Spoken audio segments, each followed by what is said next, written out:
So we've got a nice thick font here, pretty easy to outline. And in terms of outlining it, we can add a different color to its outline down here at the bottom. So if we hold shift while we click, we can put this blue outline on the edge, and that's our engraving color for the outline. You can see our Inkscape UI down here is sort of the color palette is down to just a handful of colors, and these are the colors that the laser cutter is going to see. So this red is for cutting, blue is for engraving, and black is for rastering, which is like engraving a large area. So we want our sign to be sort of visible. A nice way to have the letters pop out instead of having them kind of get pushed in here would be to raster out the space outside of the letters, and then either using white or using clear transparent color, we can make sure that the inside of the letters is not being filled in with any color. So if we want to add a black background to this, we might take a shape and try to put it underneath, but to make sure that it's going underneath, which it doesn't always do, as you can see here, we can use these buttons that are at the top of the screen when we are using the selection tool over here. And we can use that to bring things a little further down to adjust their position in the stack. As you can see, I'm moving up and down over here. So I want this background to be behind, but I also don't want to just do a boring rectangle shape sign. I want to get into something a little fancier. So actually the reason why I have my browser open, I'm downloading an image of a little fire flower, which is actually how I made a sign once before for my dishwasher to let my roommates know when the dishes are clean or whether we can keep adding dirty dishes to the dishwasher, just because we all have different schedules and it's a little easier to stay in touch with the signs sometimes. So if you want to find this fire flower, oh, by the way, this is a very useful resource if you're ever looking for video game graphics. They've got a lot more than just Mario stuff here. But we want the collectibles. They might be lumped in here with the characters.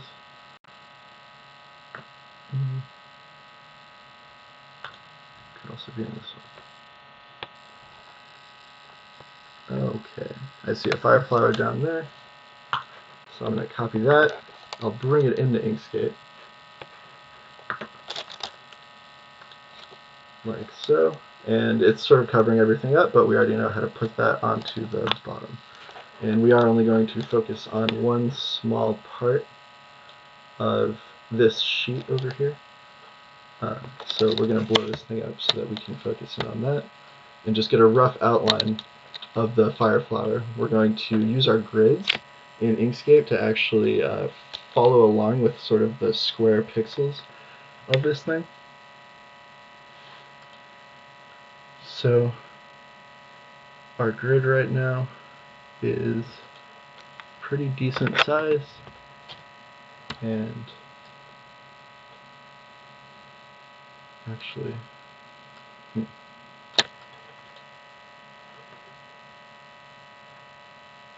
going to start somewhere else for right now, and we'll come back to this in a little bit. So just to get the idea of the sign kind of executed here first, the idea with our laser cutter is that we're going to have this text on a square sign with a little post, and then it'll connect to a base, kind of like this. And to make that work, we're actually going to cut a certain size hole that's the appropriate thickness for the base, like this part of the sign right here to go, the post of this sign to go into the base down here, because they're going to start out as separate pieces.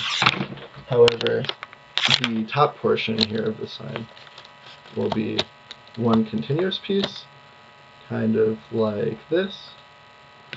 And so this one piece will have all our information, and we'll actually have two copies of this piece, and we'll glue, in the future, after we laser cut this, we can glue the backs of those pieces together. That way we have a reversible sign. So the idea is you have one message on one side on the front, and then another message on the back, and then you can flip it around as you need to. So useful little household object, and you can make it out of just about anything, but here's how you can make a sign or a figurine or any other similar kind of object like that in Inkscape. Alright, so I'm going to cut down, I'm going to crop the image that I had before just so I can focus in on the part that I wanted. And then I'll bring that into Inkscape momentarily. Zoom in. I'm using Microsoft Paint to copy this over, by the way, which is a free program, just like Inkscape. By the way, if you want to download Inkscape, the newest version is a lot more Mac-friendly than in the past, so you should be able to get a lot of use out of that, regardless of whether you're using Windows or Mac, which is nice. Okay. So we've got our fire flower outline. It's really tiny over here, and we can make it a little bigger. So you can see this sort of fuzziness around the edge of the fire flower, and that's because unlike Inkscape, Microsoft Paint uses pixels for its images, and when you try to make those pixels bigger, they get all stretched out and fuzzy sometimes. Inkscape won't do that to you, however. Everything that we're working with here is going to be with points and with lines and with a little bit of math. And so you can actually scale something up really big or really tiny without losing any detail on it. So you can make a life-size sign to go outside out of this if you have a big enough laser cutter, or you can just make a tiny little sign. I believe my real-life version is just a couple inches tall, so we're gonna stick with that scale for right now. And actually, speaking of scale, it looks like we're 2 inches tall at this moment. Let's go to a neat 2.5, and I'm going to lock this so that we don't have any stretching. So once we've got this part over here, we can start to draw around the outline. Actually, I'm going to scale this up to work with the grid that I have here in Inkscape, and then I'll bring it down shortly after that. So I'm going to scale this up to meet with those grid guys. And I'm using the arrow keys to nudge my image around over here. And I just need a little bit of a rough outline. I can always make this look more exact after I get my trace, but it's really just this this flower shape with the leaves that I want to capture, and then I can add as much detail to the inside of that as I want. So I'm going to go a little bit bigger. Okay, so we're going to use the pen tool to trace, and the pen tool has a mode that's actually perfect for making pixel art, and this is what inspired me for the subject matter of this demo. So with our pen tool down here, our curve tool, as it's sometimes known, we've got a mode at the top that only draws in perpendicular, like compass rose directions, so straight up and down, left and right. And we'll start on one corner of our image and then work our way around. So if I click once, no matter where I bring my pen, it's going straight up, down, left, or right. I'm going to go way over to the right, and draw that. Actually, I'm going to make one more adjustment over here. I think I started it a little off to the side. Okay. So we'll get our outline drawn.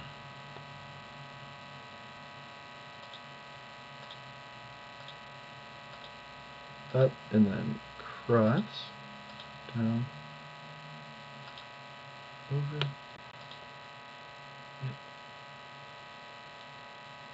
Yep. This might be easier if I do shrink my way down. I didn't expect this to be this pixelated. I'll just draw it, I'll eyeball it as best as I can when it's not all fuzzy, and I think that'll work a little bit better.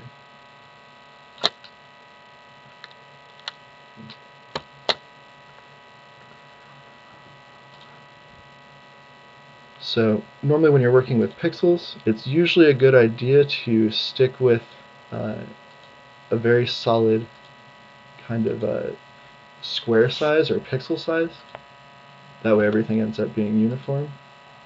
But we can get a little bit deeper into that a little bit later. I think I might be the one who's the most interested in talking about that part. So we'll follow this outline down here, and the really neat thing about making a sign like this is you really can't make it with a tool that's not a laser cutter, because this cut that we end up making down here is like you can't get in there very easily with traditional woodworking tools. I think with a coping saw and a lot of time you probably could, but you can get very fast results with the Inkscape, and usually a lot more accurate too.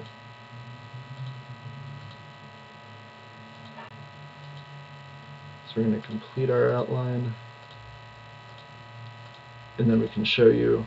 So sorry, I can show you the way to manipulate this outline after you draw it. So if we wanted to use this particular shape as a sign, it would make a very small sign. Like if I draw this exactly, this oval doesn't give you a ton of space to work with for your words or any images you might have on this sign. And just like with the real life version that I made in the past, I think I'm going to make the top portion of this flower here a little bit wider. So thank you, outline. I'm gonna, I'll keep you there, but we're gonna not worry about you for right now. Put that there. So we can see right now that my lines are very, very thick and sort of hard to work with because they're kind of overlapping with each other in some spots over here. So I need to make those a lot thinner.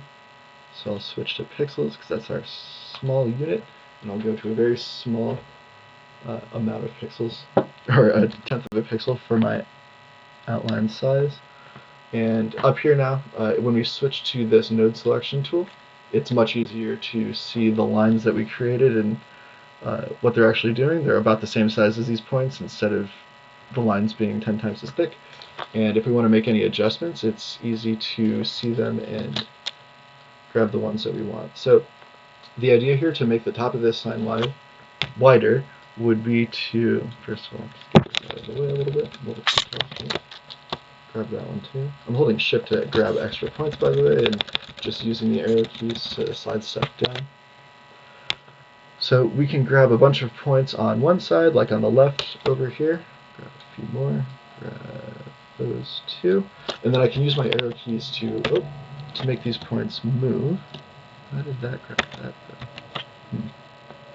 Oh, I need to delete that one. Okay.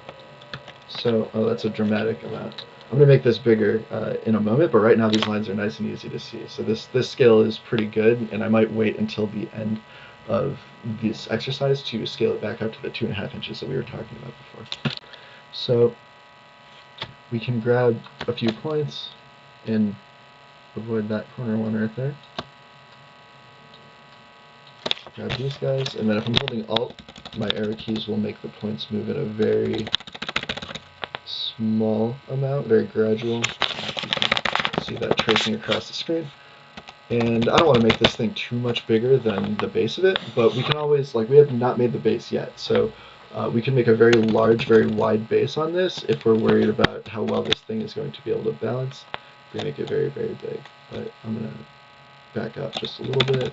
I think a nice healthy place be right here. So with the way that I did this, a very tricky thing to do might be matching the distance that I just stretched this object out to. So I'm actually going to create my own little ruler to address that. Just part of the Inkscape workflow over here. So I want to snap here on the outer dotted line bounding box to the top, and then I'm going to draw my small ruler rectangle here. And turn on that corner of it. Or no, let's use the sides and just stretch that out. So, oh, that's right, the midpoint. Let's go back to a little bit earlier before we made that change, and then we'll bring our ruler back in. And we came out to about here. And there's the snap that we wanted a second ago, and then we can do a little final adjustment right there. That's about as far as we want that to go. we'll actually flip the flower over and keep this measuring tool in place while we make our adjustments. So I'll grab the points, grab a few here, a few there, a few right there, and oops, that's right, we're not going in giant steps, we're going in small steps. But this is that's not even as far as we went the last time. I think we stopped about here. Adjust our ruler a bit. Okay. So now we can flip this flower and then make the exact same adjustment on the opposite side. So I'm going to flip horizontally with this button here, and then actually let's copy this and just move it over there instead, because we keep adjusting the size of this flower. So we can grab these, not those ones. Slide these on over, and now we've got something that we can put our sign's text on. So we were talking before about getting these layers to overlap so that we can get the correct parts rastered that we want, and then the other parts can be left alone and they'll be sticking out from the wood. So the end result will look sort of similar to what we've got right now, but the entire outline does not need to be filled in. I will really quickly just add a border over here. That way we're not drawing our text all the way to the edges of this sign. Usually want to avoid doing that. So still going in the right mode over here. You can draw a small border on the inside of the sign, which should match. Actually, if we look underneath the flower that we were looking at originally, it has a similar border going around it. But I'm drawing this one from memory.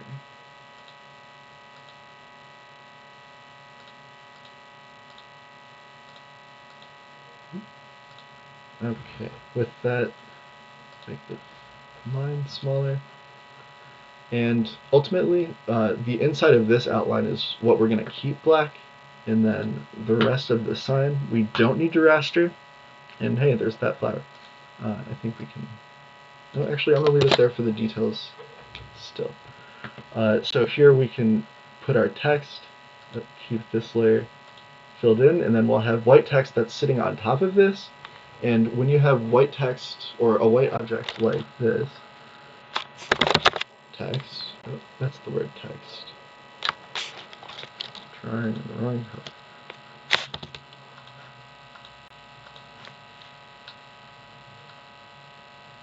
Oh, that's right, I'm microscopic and I'm writing very large. We'll scale this up for the sake of discussion here.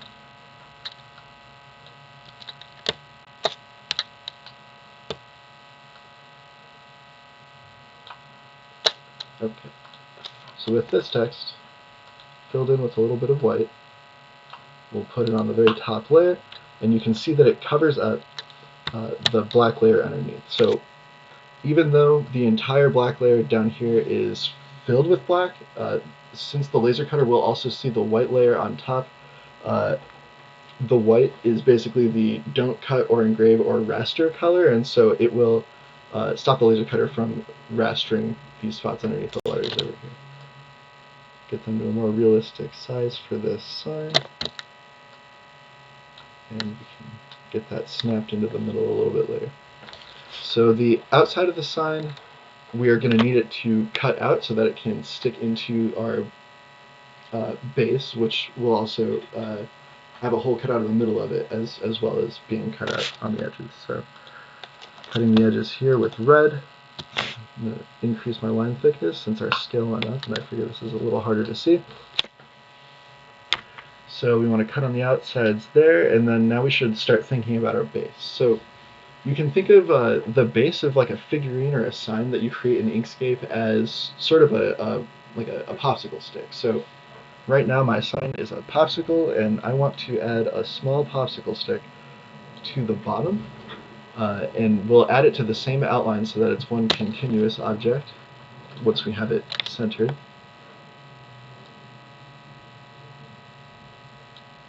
And we'll bring it up. And want it to stick out a very specific amount. So with the laser cutter, we're usually working with a uniform sheet of material. Our most common thickness of material is going to be 1/8 of an inch. Typically, we're cutting 1/8 inch MDF. And if you're wanting to think about 1/8 of an inch in terms that Inkscape thinks about it, that's 0.125 inches. 1/8.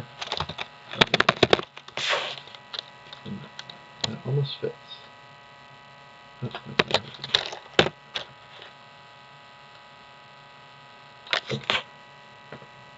So this thickness is going to actually get doubled if we're making a two-sided side. So we're going to have back-to-back pieces of 1/8 inch thick material glued together and then stuck into their base. And so the total thickness of that is going to be, instead of 0.125 inches, we will have 0.25 or 1/4 of an inch. Like so that's how big that's how tall the rectangle in our base would need to be. So if we have our base piece down here, say our base is this rectangle, and then the whole inside of that base, we want it to be 1/4 of an inch in one direction, and wow, I drew that almost perfectly 1/4 of an inch tall. Interesting. And then that'll capture the two layers, so there's like one layer that's sticking into there, one layer that's sticking into there. Combined, that's approximately their size. And then however wide this popsicle stick is, so from this side to this side, is how wide we want this hole to be, more or less. So I've gone into this previously when we were working on our box example, but the size that you set all of these things in Inkscape isn't exactly these round numbers that are right here. You'll, depending on which piece is getting cut out and which piece is getting a hole cut out of it, you'll make a slight adjustment if you want these pieces to be able to fit together tightly. And if we don't account for that sort of stuff, then we will need to use glue to hold our pieces together. But since we were already planning on using glue to get the two layers back to back just secure anyway, that's totally acceptable. So we'll skip the kerf lesson for this week, and we'll just focus on the nice round numbers over here. And if anyone wants to look into the kerf situation, I'm very, very happy to talk about that.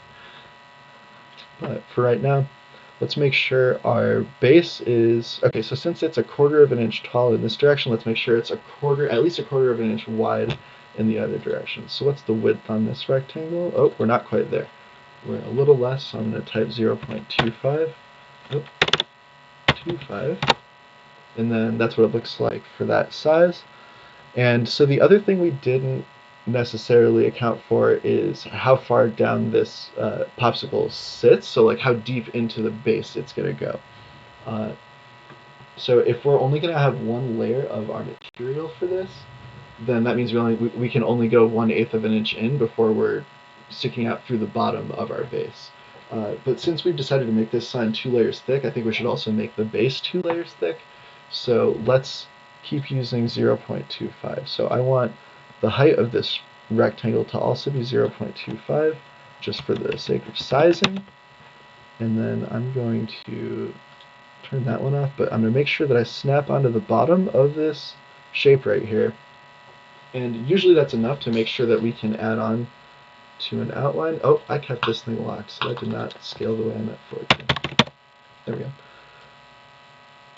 So we'll snap on here, and then as long as we are as close as snapping, I believe Inkscape will understand that we're overlapping and combining these shapes. And yes, when we go to path and then union there, sorry I did that kind of fast, if we have our two shapes selected that we want to add together, like so, go to path at the top of the screen and click union, and then we are combining their outlines. So right now I've got a 0.25 or 1/4 inch square sticking out from the bottom of this flower. And with 2 layers of that, we'll end up with a square shape that can go into another square shape at the bottom of our base down here.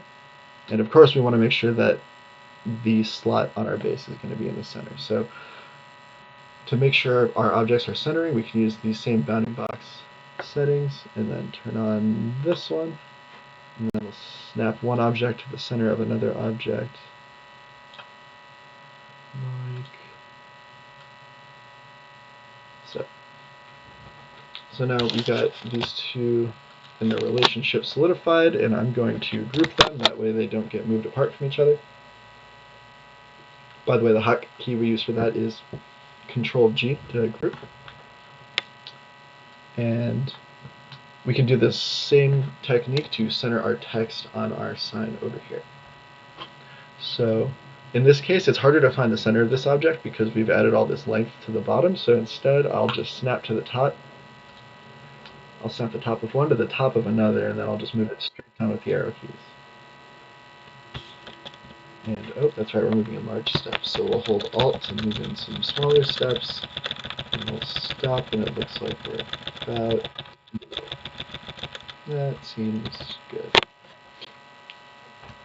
Okay, so the great thing about doing one of these projects in Inkscape is that once you've done all of the hard work to get your shapes in the right size and in the right position and all of that, and in the right color, when you're thinking about those parts, it's very easy to kind of copy and repeat your work. So I can cut one of these signs, or I can cut 20 of these signs, and it's going to take not the exact same amount of work as it takes to make the first sign. So let's double check our height is correct. Oh, we can adjust our height and get a little taller. So, ooh, lightning round. I'm going to go back to before I did my union business and make sure we're at the correct size before that. There we go.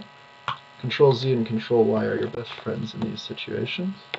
Make sure I'm grabbing all of these objects, I'm locking their proportions, and then I'm setting the height overall, and this is not counting the popsicle stick, which is important, to 2.5, 2.5 inches, and there we go. So that's more like the real life size that this sign will come out with.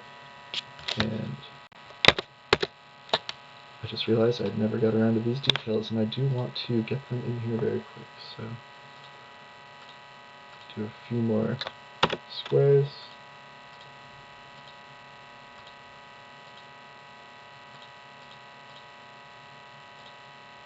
Like that. And then this shape I can just copy or duplicate and then flip it around and then scoot it over to the other side. And we've got some good symmetry. Alright, now with that, let's actually group all of these shapes together so that we don't have to keep selecting them independently. Actually, we're going to ungroup them in a second anyway, but we'll get there. 2.5 inches in height, and then we'll take our popsicle stick, add that back to the bottom. Good thing our snaps are still on. Select both, path union to combine. Oh, it didn't work that time. Oh, that's right, because of that group thing I was just talking about. So I need to ungroup all of these outlines in order for union to work properly. So now I've only selected the red part of this outline and not all of the other stuff. Snapped it back in place. Need to select both, combine them, and oh, that's interesting that the color changed to blue there. Usually it's the bigger object keeps its color, but I guess that's not always the case. So now we've got the correct size popsicle stick, the correct size sign, and I think our base could probably get a little bit bigger. And we already undid the work that we were doing on the size, so that's perfect. I think maybe slightly smaller than the sign itself will be nice. That way the edges sort of hang off a little bit. And then turn this into a square one more time. Oh, wrong direction.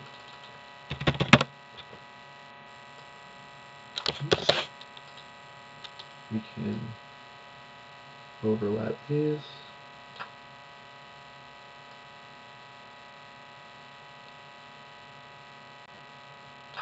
Oh, that's right, I turned off my snaps. Come back, snaps. Okay. Group them once more. change that outline.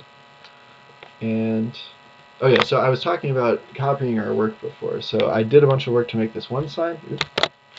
And to get the other side, I just need to copy it all one time. So I'll right click it and I'll duplicate it, which is a handy way to copy and paste something in place. And then actually, I'll just scoot it over so that they're aligned on the side.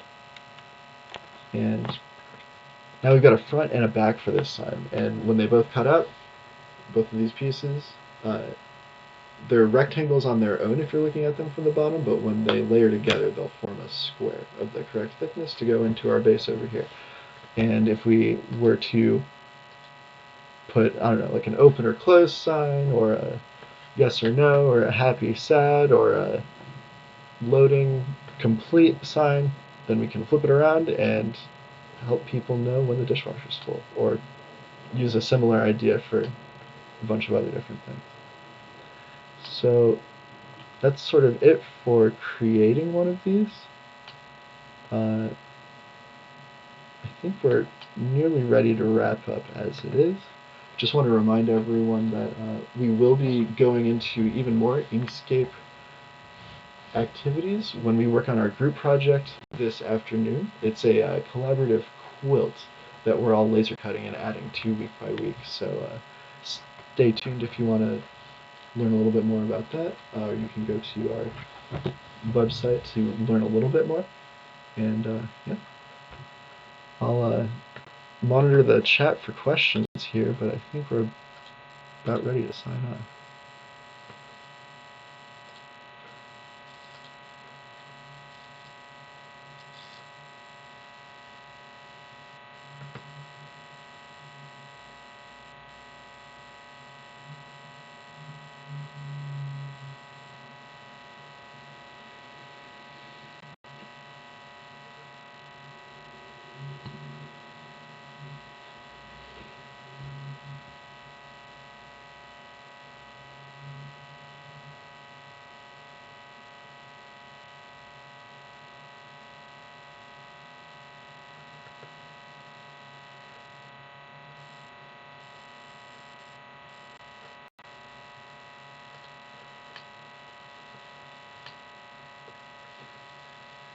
All right, have a good day, everybody.